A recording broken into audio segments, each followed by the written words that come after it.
సత్య సువార్త కార్యక్రమం ద్వారా దేవుని వాక్యం వినుచున్న ప్రియమైన దేవుని బిడ్డలకు ప్రభు అయిన యేసుక్రీస్తు నామమున వందనములండి. ప్రియులారా, ఈరోజు అపోస్తుల కార్యముల గ్రంథము మొదటి అధ్యాయమును గూర్చి కొన్ని విషయాలు మనం తెలుసుకుందాం. మొదటి అధ్యాయము 3వ వచనం నుంచి మనం చూసినట్లయితే, ఆయన శ్రమపడిన తరువాత 40 దినముల వరకు వారికి అగపడుచు, దేవుని రాజ్య విషయములను గూర్చి బోధించుచు, అనేక ప్రమాణములను చూపి, వారికి తన్ను తాను సజీవునిగా కనపరుచుకొనెను. ప్రియులారా, మనం ఇక్కడ చూసినట్లయితే యేసుక్రీస్తు వారు ఈ లోకములో ఉన్నప్పుడు, ఆయన చనిపోక ముందు, ఆయన ముందుగానే చెప్పాడు. నేను ఈ విధముగా చనిపోతాను. నన్ను ఈ విధముగా చంపుతారు. నేను చనిపోతాను. తర్వాత మూడవ దినాన నేను తిరిగి లేచుతాను అనేసని ఆయనతో పాటు ఉన్న ఆయన శిష్యులకి, ఆయనతో పాటు ఉన్న వారందరికి కూడా ఆయన ముందుగానే తెలియజేశాడు. ఇవన్నీ గూడా లేఖనాల ప్రకారం ముందుగానే తెలియజేయబడి ఉన్నవి. అనేక మంది ప్రవక్తలు ప్రవచించారు. ప్రవచనాల ప్రకారమే యేసుక్రీస్తు వారు ఈ లోకమునకొచ్చారు. ప్రవచనాల ప్రకారమే ఆయన జీవించారు. ప్రవచనాల ప్రకారం ఆయన చనిపోయాడు. ప్రవచనాల ప్రకారం ఆయన తిరిగి లేచాడు. ఆయన తిరిగి లేచిన తరువాత కూడా ఆయన 40 రోజులు ఈ లోకములో ఉండి, ఆయన చనిపోక ముందు ఎవరైతే ఆయనతో పాటు ఉన్నారో ఆ అపోస్తలులు, ఆ శిష్యులకును, ఆయనతో పాటు ఉన్న వారందరికి కూడా 40 రోజులు ఈ లోకములోనే ఉండి వారందరికి కూడా కనపరుచుకొనుచు, ఇదిగో నేను చనిపోతాను, తిరిగి లేస్తానని చెప్పాను కదా! ఇదిగో నేను తిరిగి లేచాను చూడండి. లేఖనములు అబద్ధము కాదు. లేఖనముల ప్రకారం నేను తిరిగి లేచాను. నన్ను మీరు చూడండి.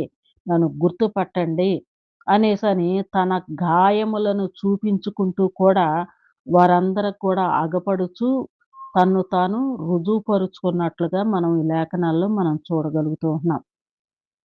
అలాగే ఆయన దేవుని రాజ్యమును గూర్చిన విషయాలు కూడా వారికి తెలియచేసినట్లుగా మనం ఈ యొక్క గ్రంథములో మనం చూడగలుగుతూ ఉంటున్నామండి. దేవుని రాజ్యమును గూర్చి కూడా ఆయన వారికి బోధించాడు. అలాగే ఆయన వారిని కలుసుకొని ఎలాగో ఆజ్ఞాపించెను. మీరు యెరూషలేము నుండి వెళ్ళక, నా వలెన వినిన తండ్రి యొక్క వాగ్దానము కొరకు కనిపెట్టుడి. యోహాను నీళ్లలో బాప్తిసం ఇచ్చెను కానీ, కొద్ది దినములలోగా మీరు పరిశుద్ధాత్మలో బాప్తిసము పొందుదురని చెప్పెను. ప్రియులారా, ఇక్కడ మనం చూసినట్లయితే ఆయన తిరిగి లేచాడు. ఆయన శిష్యులకి, ఆయనతో పాటు ఉన్న వారికి తన్ను తాను కనపరుచుకున్నాడు. అలాగే రెండవదిగా దేవుని యొక్క రాజ్యమును గూర్చిన విషయాలను వారికి బయలుపరిచాడు. అలాగే దేవుని రాజ్యాన్ని విస్తరింప చేయాలి అంటే అది మీ వల్ల కాదు. ఎందుకనంటే ఆయన ఈ లోకానికొచ్చిందే సమస్త మానవాళి యొక్క పాపము తీసివేయటం కోసమై. సమస్త మానవాళి యొక్క పాపము తీసివేయాలంటే పరిశుద్ధమైన రక్తము కావాలి. పరిశుద్ధమైన రక్తము ఈ సృష్టిలో ఎక్కడా కూడా లేదు. కనుక పరలోకము నుంచే దేవుడు తన కుమారుడిని ఈ లోకానికి పంపించి, ఆయన పరిశుద్ధమైన రక్తమును చిందించి ఉన్నాడు. ఆ రక్తములో పాపముల కడుగుకొనిన వారు మాత్రమే దేవుని యొక్క బిడ్డలు, దేవునికి సంబంధించిన వారు. అంటే యేసుక్రీస్తు వారు ఆయన పరిశుద్ధమైన రక్తమును చిందించి ఉన్నాడు గనుక, ఆ రక్తములో పాపముల కడుగుకొనిన వారందరూ దేవుని సంబంధీకులు. అనగా దేవుడు అధికారి. అంటే అధికారి అంటే ఆయన రాజుగారు. దేవుడు ఆయన రాజుగారు గనుక ఆయన రక్తములో కడగబడిన వారందరూ గూడా ఆయన యొక్క రక్త సంబంధీకులు. అంటే యేసుక్రీస్తు వారి యొక్క రక్త సంబంధీకులు. యేసుక్రీస్తు వారు రాజుగారు. ఆయన రక్తములో కడగబడిన వారందరూ గూడా ఆయన రాజ్య సంబంధులనమాట. అంటే యేసుక్రీస్తు వారు రాజయ్యున్నారు. రక్షింపబడిన వారందరూ గూడా ఆయన రాజ్య నివాసులయ్యున్నారు. కనుక ఆ రాజ్యము విస్తరించాలి అంటే వీరందరూ కూడా ఆయన రాజ్యములో పని చెయ్యాలి.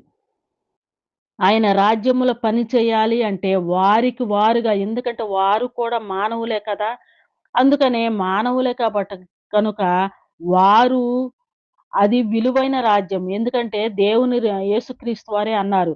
నా రాజ్యం ఈ లోక సంబంధమైనది కాదు అనేసని యేసుక్రీస్తు వారు స్వయముగా చెప్పారు. నేను అనేక విషయాలు ఆయన రాజ్యమును గూర్చి గూడా గడిచిన పాఠంలో నేను చెప్పాను. ఆహ్, అదే విధముగా ఆయన రాజ్యము ఈ లోక సంబంధమైనది కాదు. కనుక ఆయన ఆ రాజ్యములో ఉన్న వారందరూ గూడా శాశ్వతమైన వారు. కనుక ఆ రాజ్యాన్ని విస్తరింప చేయాలి అంటే, ఆ రాజ్యము ఆత్మ సంబంధమైన రాజ్యము. ఆత్మ సంబంధమైన ఆ రాజ్యమును విస్తరింప చేయాలంటే, ప్రకృతి సంబంధమైన ఈ మనుషులు స్వయముగా వారి వంతు వారు ఎంత ప్రయాసపడినా వారు చేయలేరు. ఎందుకంటే, ఆ రాజ్యము ఆత్మ సంబంధమైనది గనుక ఆ రాజ్యము శాశ్వతమైనది గనుక, ఆ రాజ్యము పరిశుద్ధమైనది గనుక, ఆ పరిశుద్ధమైన రాజ్యాన్ని విస్తరింప చెయ్యాలి అంటే, దేవుడు ఇప్పుడంటే మానవులు రక్షించటం కోసమే దేవుడే తన ప్రియ కుమారుణ్ణి ఈ లోకానికి పంపించి పరిశుద్ధమైన రక్తాన్ని చిందించటము ద్వారానే మానవాళికి పాప క్షమాపణ కలుగుతున్నది. అలాగే అనేక మంది పరిశుద్ధులు కావాలి అంటే, మరలా పరలోకము నుంచి పరిశుద్ధమైనది వస్తేనే తప్ప, ఆ రాజ్యము విస్తరింపదు.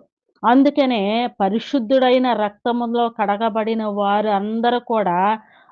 వారందరూ కూడా విస్తరింపాలి అన్నా, వారందరూ పరిశుద్ధులుగా ఉండాలి అన్నా, మరలా పరిశుద్ధాత్మ అనేది ఈ లోకమునకు రావాల్సిందే.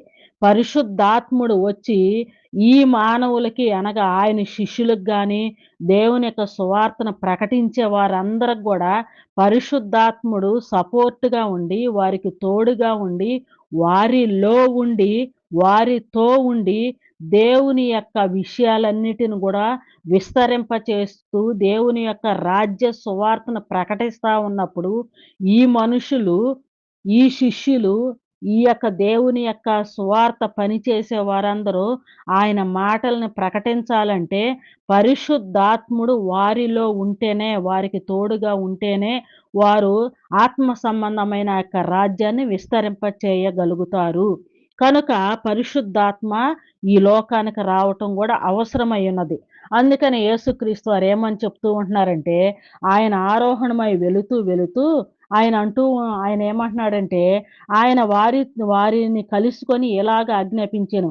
మీరు యెరూషలేము నుండి వెళ్ళక, నా వలన వినిన తండ్రి యొక్క వాగ్దానము కొరకు కనిపెట్టుడి. యోహాను నీళ్లలో బాప్తిసం ఇచ్చెను గాని, కొద్ది దినములలోగా మీరు పరిశుద్ధాత్మలో బాప్తిస్మం పొందుదురని చెప్పాను. అంటే నేను ఆరోహణమై నేను వెళ్ళిపోతున్నాను. నేను ఏ విధముగా వచ్చానో ఆ విధంగా నేను తండ్రి యొద్దకు నేను వెళ్ళిపోతున్నాను. నేను వెళ్ళిన తర్వాత పరిశుద్ధాత్మ వస్తారు. పరిశుద్ధాత్మ వచ్చి మీ మీదకి పరిశుద్ధాత్ముడు వస్తాడు గనక, మీ మీదకి పరిశుద్ధాత్మ వచ్చినప్పుడు మీరు దేవుని యొక్క శక్తిని పొందుకుంటారు గనక, దేవుని యొక్క రాజ్యాన్ని విస్తరింపజేయటానికి, దేవుని యొక్క సువార్తను ప్రకటించటానికి పరిశుద్ధాత్ముడు మీతో ఉంటాడు గనక మీరు పరిశుద్ధాత్ముడు వచ్చే అంతవరకు కూడా మీరు ఈ యెరూషలేములోనే ఉండండి. కనుక మీరు ఎక్కడికి వెళ్ళొద్దు. నేను వెళుతున్నాను. పరిశుద్ధాత్మ వస్తారు.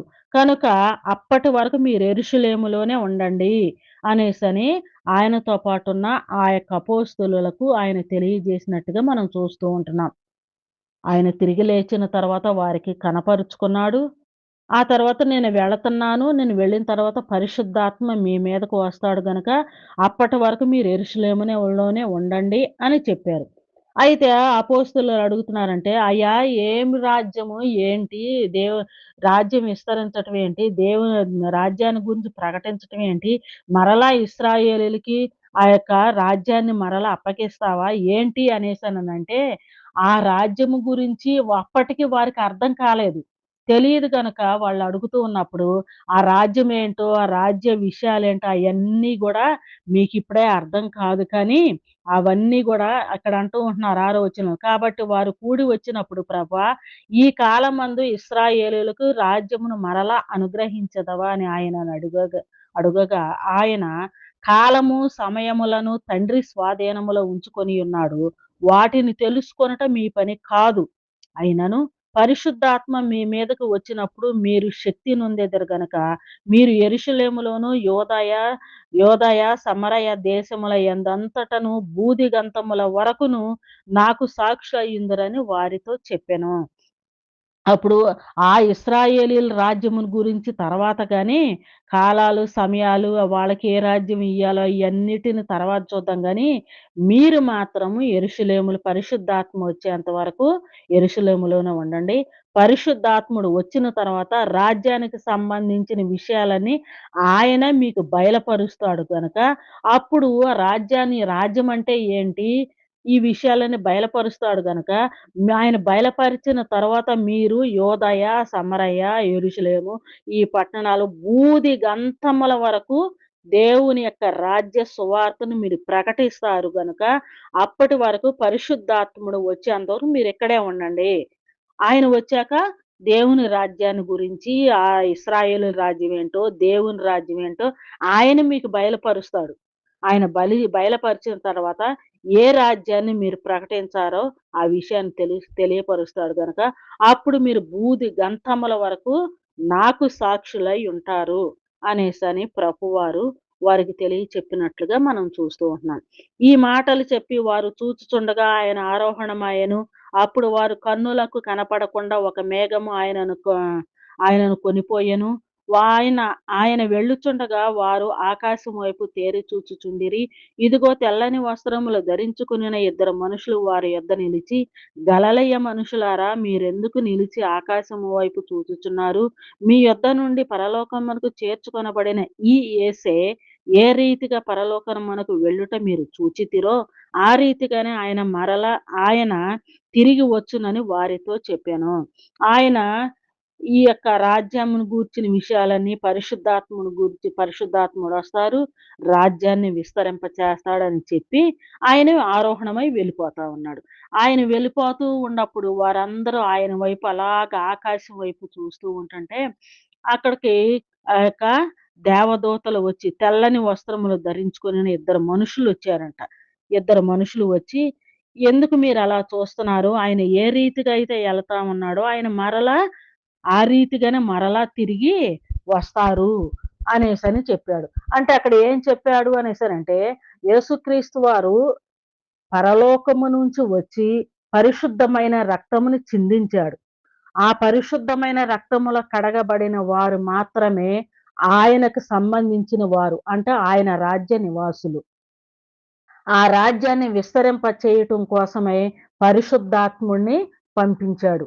ఆ పరిశుద్ధాత్ముడు ఈ లోకములో ఉండి, దేవుని యొక్క మాటలన్నీ విస్తరింపచేయటం కోసమై, దేవుని యొక్క సువార్థికులకి సపోర్ట్‌గా ఉంటారు. అనేక ఆత్మలు రక్షించటం కోసమే పరిశుద్ధాత్మ సహాయకరంగా ఉంటారు. ఆ విధముగా అనేక మంది రక్షింపబడతారు. రక్షింపబడిన తర్వాత, రక్షింపబడిన వారినందరిని తీసుకొని వెళ్ళటం కోసమై యేసుక్రీస్తు వారు మరలా రెండవసారి రానయ్యున్నాడు.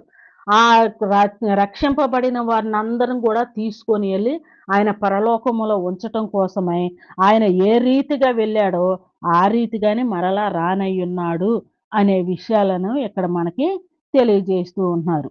ఆ విధంగా తెలియచేసిన తర్వాత అప్పుడు ఆయన ఆరోహణమై వెళ్ళిపోయాడు. ఆ అపోస్తలులందరూ కూడా వారందరూ గూడా ఒక దగ్గరికి వెళ్లారు. ఒక దగ్గరికి వెళ్లి వారక్కడ కూర్చొని ఎదురు చూస్తూ ఉన్నారు. ఎందుకనంటే ఆయన రావటం ఆశ్చర్యం. కన్య మరియ గర్భమున పుట్టటం ఆశ్చర్యం. ఆయన 33.5 సంవత్సరాలు ఈ లోకములో ఉండి ఎన్నో అద్భుతాలు, ఆశ్చర్య కార్యాలు చేయటం. అలాగా ఆయన చనిపోవటం ఏంటి? ఆయన తిరిగి లేచి 40 రోజులు మనతోనే కలిసి ఉండటం ఏంటి? ఆయన వెళ్ళాడు. పరిశుద్ధాత్ముడు వస్తాడంట. పరిశుద్ధాత్ముడొచ్చి మనకు తోడుగా ఉంటాడంట. ఆయన రాజ్యాన్ని మనం విస్తరింపచేయాలంట. మనం ఆయన రాజ్యములో పనివారముగా సాధనాలుగా మనల్ని నిలబెట్టుకున్నాడు. 12 మందిని నిలబెట్టుకున్నాడు అనేసని వాళ్ళు మాట్లాడుకుంటూ, ఆయన గూర్చిన విషయాలన్నీ తలుచుకుంటూ వారు ఎదురు చూస్తూ ఉన్నారు. ఎదురు చూసుకుంటూ ఉన్న సందర్భంలో ఆ యొక్క పేతురు గారు నిలవబడి ఒక విషయాన్ని ఇక్కడ తెలియజేస్తూ ఉంటున్నాడు 15 వచనంలో. 16 వచనంలో. సహోదరులారా 15 నుంచి చూద్దాం. ఆ కాలమందు ఇంచుమించు 120 మంది సహోదరులు కూడి ఉండగా, పేతురు వారి మధ్య నిలిచి ఇట్లనెను. సహోదరులారా, యేసును పట్టుకొనిన వారిలికి త్రోవ చూపిన యోదాను గూర్చి పరిశుద్ధాత్మ దావీదు ద్వారా పూర్వము పలికిన లేఖనములు నెరవేరవలసి ఉండెను. అతడు మనలో ఒకడుగా ఎంచబడిన వాడై ఈ పరిచర్యలో పాలు పొందెను. ఈ ద్రోహము వలన సంపాదించిన రోకలు ఇచ్చి ఒక పొలము కొనెను. అతడు తలకిందులుగా నడిమికి బద్దలైనందున అతని ప్రేగులన్నీ బయటికి వచ్చెను. ఈ సంగతి యెరూషలేములో కాపురమున్న వారందరికీ తెలియవచ్చెను గనుక వారి భాషలో అపోస్తలులకు ఆ పొలము అకెల్దమ అను పేరు పెట్టబడి ఉన్నది. దానికి రక్తభూమి అని అర్థము. అర్థము. ఇందుకు ప ఇందుకు ప్రమాణముగా అతని ఇల్లు పాడవును గాక, దానిలో ఎవడును కాపురముండకపోవును గాక, అతని ఉద్యోగం వేరొకడు తీసుకొనును గాక అని కీర్తనల గ్రంథంలో వ్రాయబడి ఉన్నది. అప్పుడు పేతురు గారు నిలవబడి ఆ యొక్క సరే ఆయన వచ్చాడు, వెళ్ళిపోయాడు. ఇట్లా పరిశుద్ధాత్ముడు వస్తాడంట. అయితే మనమందరం రాజ్య సువార్తను ప్రకటించడానికి మనము సిద్ధముగా ఉన్నాం. మనకు సపోర్ట్‌గా పరిశుద్ధాత్ముడు వస్తున్నాడు. అయితే ప్రభువారు 12 మంది అపోస్తలులను ఏర్పాటు చేసుకున్నాడు గదా! 12 మంది యొక్క గొప్పతనం ఏంటో ఆయన తెలియచేశాడు గదా! 12 మంది అపోస్తలులు ముఖ్యము అని చెప్పాడు గదగా! అయితే 12 మందిలో ఒకడైన యోదాను గూర్చి మనందరికీ తెలుసు. ఆయన యేసుక్రీస్తు వారిని పట్టుకొనటంలో, ఆయన సిలువ వేయటంలో ఆ యొక్క యోధ పాత్ర పోషించి యేసుక్రీస్తు వారిని అమ్మిన సంగతి మనకు తెలుసు. ఆయన ఏ విధంగా నశించిపోయాడో మనకు తెలుసు. అయితే ఆయన చనిపోయాడు. మనందరికీ తెలుసు. అయితే ఇప్పుడు 12 మందిలో ఒకడు యోధ వెళ్ళిపోయాడు. లేడు, చనిపోయాడు. కానీ మనం సువార్తను ప్రకటించడం కోసం 12 మంది ఖచ్చితంగా కావాలని లేఖనములలో వ్రాయబడి ఉన్నది. ఆ విషయాన్ని ప్రభువారు మనకు తెలియచేశాడు. అయితే ఇప్పుడు మనం పనివారముగా మనం సిద్ధముగా ఉన్నాము. మనలో ఒకడు లేడు. కనుక ఇప్పుడు 12వ వ్యక్తి కావాలి. ఎందుకంటే రాజ్య సువార్తను ప్రకటించడం కోసం 12 మంది కావాలనని ప్రవచనాల్లో వ్రాయబడి ఉన్నది. అలాగే ప్రవచనాల్లో కూడా ఈ మాట రాయబడి ఉంది. కీర్తనల గ్రంథంలో గూడా అతని ఇల్లు పాడైపోయిద్ది. అత దానిలో ఎవడో కూడా కాపురం ఉండకపోవును. అతని ఉద్యోగం వేరొకడు తీసుకొనును. అని కీర్తనల గ్రంథంలో వ్రాయబడినట్లుగా మనం చూసాము. ప్రవచనాల్లో చూసాం. అంటే ఆ యొక్క యోధా యొక్క చేయవలసిన ఉద్యోగము, యోధా ప్రకటించవలసిన సువార్త, యోధా లేడు గనక యోధా ప్లేస్‌లో 12వ వాడుగా ఇంకొక వ్యక్తి కావాలి. అతనిని ఈ లోపుల మనం పరిశుద్ధాత్మ ఎప్పుడొస్తాడో ఆ విషయాలు తర్వాత. మనం ఈ లోపల మనలో ఒకడికి ఇంకొకడు కావాలి కాబట్టి ఇంకొక వ్యక్తిని మనము ఏర్పాటు చేసుకుందాము అనే విషయాలను పేతురు గారు వారందరికీ తెలియచేసినట్లుగా మనం చూస్తూ ఉంటున్నాం. అలాగే 21 వచనం. కాబట్టి యోహాను బాప్తిసమిచ్చినది మొదలుకొని ప్రభు అయిన యేసు మన యొద్ద నుండి పరమునకు చేర్చుకొనబడిన దినము వరకు ఆయన మన మధ్య సంచరించుచుండిన కాలమంతయు మనతో కలిసి ఉన్న వీరిలో ఒకడు మనతో కూడా ఆయన పునరుద్ధానమును గూర్చి సాక్షి అయి ఉండుటకు అవశ్యమని చెప్పెను. అప్పుడు వారు యూస్తు అను మారుపేరు గల బర్సబా అనబడిన యేషేబు, మత్తీయు అనబడిన ఇద్దరిని నిలవబెట్టి ఇట్లని ప్రార్థన చేసిరి. అందరి హృదయములను ఎరిగియున్న ప్రభువా, తన చోటికి పోవుటకు యోధ తప్పిపోయి పోగొట్టుకొనిన ఈ పరిచర్యలోను, అపోస్తలత్వములోను పాలు పొందుటకు వీరిద్దరిలో నీవు ఏర్పరచుకొనిన వానిని కనుపరచుమనిరి. అంతట వారు వీరిని గూర్చి చీట్లు వేయగా మత్తీయ పేరుట చీటి వచ్చెను గనుక అతడు 11 మంది అపోస్తలులలో కూడా లెక్కింపబడెను. ఇక్కడ మనం చూచినట్లయితే అక్కడ 11 మందే ఉన్నారు కదా! ఇక్కడ వీరితో పాటు యేసుక్రీస్తు వారు ఆయన అపోస్తలులను ఏర్పరచుకొనినది మొదలుకొని, యోహాను బాప్తిసం ఇచ్చినది మొదలుకొని, వీళ్ళతో పాటు ఈ 12 మందితో పాటు ఇంకొక ఇద్దరు గూడా మొదటి కాలం నుంచి గూడా ఇంకొక ఇద్దరు ఉంటూనే ఉన్నారంట. ఎవరున్నారు అనేసని చూస్తే అక్కడ యూస్తు అనబడిన మారుపేరు కలిగిన బర్సబా అనబడిన యేషేబు. యేషోబు అనే ఒక వ్యక్తి, మత్తీయ అనే ఒక వ్యక్తి వాళ్ళిద్దరూ కూడా ఈ అపోస్తులులతో పాటు యేసుక్రీస్తు వారు ఎక్కడికెళ్తే అక్కడ వాళ్ళు అపోస్తులులు ఎక్కడున్నారో అక్కడ వీళ్ళు కూడా వీళ్ళిద్దరూ ఉన్నారంట. అందుకనే మొదటి నుంచి కూడా మనతో పాటున్న ఈ ఇద్దరున్నారు గనక, ఈ ఇద్దరిని మనం నిలవబెట్టి సీట్లు వేద్దాం. సీట్లు వేస్తే ఏ వ్యక్తి పేరు మీదైతే చీటీ వచ్చిద్దో ఆ వ్యక్తిని మనలో ఒకనినిగా చేర్చుకుందాం. అప్పుడు అపోస్తుల రక్తంలో ఒక అపోస్తులుడుగా ఉంటారు. సువార్త పరిచర్య చేయటంలో 12వ వాడిగా ఉంటారు. కనుక ఈ ఇద్దరిలో ఒకని పేరును మనం చీటీ వేద్దామని వారు చీట్లు వేసినప్పుడు మత్తీయ పేరు మీద చీటీ వచ్చిందంట. మత్తీయ పేరు మీద చీటీ వచ్చినప్పుడు అతనిని ఈ 12 మందిలో ఒకనిగా 11 మందితో పాటు ఈయన్ని కూడా చేర్చుకున్నారు. అప్పుడు 12 మంది అపోస్తలులయ్యారు. ఆ విధముగా వారు అపోస్తలులు 12 మంది సిద్ధపడ్డారు. అంటే దేవుని యొక్క రాజ్యాన్ని విస్తరింప చేయుటము కోసమై ఈ 12 మందిని వీరిక్కడ సిద్ధం చేసుకున్నారు. అక్కడ అసలు మొదటి అధ్యాయమంతా అపోస్తల కార్యం మొదటి అధ్యాయమంతా ఏం బోధిస్తుంది అని మనం చూచినట్లయితే అపోస్తలుడైన పౌలు గారు ఏం తెలియజేస్తున్నాడు అంటే పరలో సా ఈ లోక సంబంధమంతా ఈ లోకులు ఈ సృష్టిలో ఉన్న ప్రతి ఒక్కరు కూడా పాపంతోనే నిండిపోయున్నారు. ఈ పాపముతో ఉన్నవాళ్ళు చనిపోతే నిత్య నరకానికి వెళతారు గనుక, ఈ పాపములో ఉన్న వాళ్ళని రక్షించటం కోసమై పరిశుద్ధమైన రక్తము కావాలి కనుక, దేవుడు తన కుమారుడైన యేసుక్రీస్తు అని పరిశుద్ధుడిని ఈ లోకానికి పంపించాడు.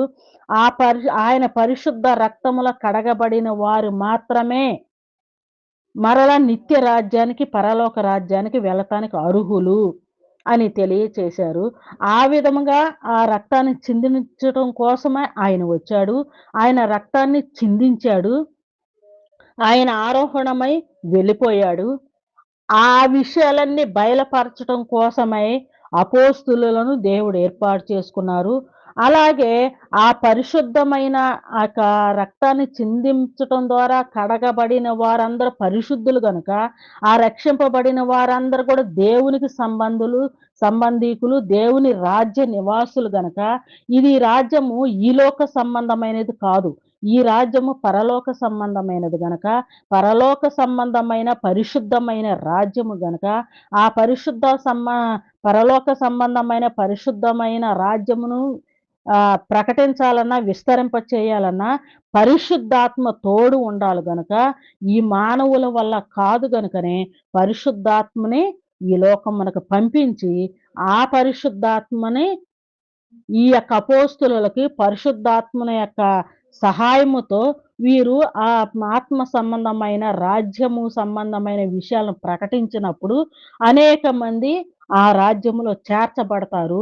అప్పుడు ఆ విధంగా రాజ్యం విస్తరింపబడుతుంది. అందుకనే పరిశుద్ధాత్మను పంపించారు. అపోస్తలులు 12 మంది సిద్ధముగా ఉన్నారు. పరిశుద్ధమైన రక్తము సిద్ధముగా ఉన్నది. ఆ అపోస్తులులకు పరిశుద్ధాత్మ సపోర్ట్‌గా ఉన్నది. దేవుని యొక్క రాజ్యాన్ని విస్తరింప చేయటం కోసమై వారు సిద్ధముగా ఉన్నారు అనే విషయాన్ని అపోస్తుల కార్యమును ప మొదటి అధ్యాయములో మనం చూడగలుగుతాం. ఇక తరువాత పాఠములో ఆ యొక్క దేవుని రాజ్యం ఏ విధముగా కట్టబడినది, దేవుని రాజ్యములో ఏ విధముగా ఎవరు ఏ విధముగా దేవుని యొక్క రాజ్య సువార్తను విస్తరింప చేశారో, అందులో పౌలు గారి యొక్క బాధ్యత ఎంత ఉన్నదో, ఈ విషయాలన్నిటిని గూడా మనం వచ్చే పాఠంలో మనం తెలుసుకుందామండి. దేవుడి యొక్క మాటలు ప్రతి ఒక్క హృదయంలో ఫలింప చేయాలని ప్రభువు పేరట మనవి చేస్తూ ఈ నా మాటలు ముగిస్తూ ఉన్నానండి. షేర్ చేయండి, సబ్స్క్రైబ్ చేయండి, లైక్ చేయండి. మీ యొక్క కామెంట్‌లను తెలియజేయండి. అందరికీ వందనాలు.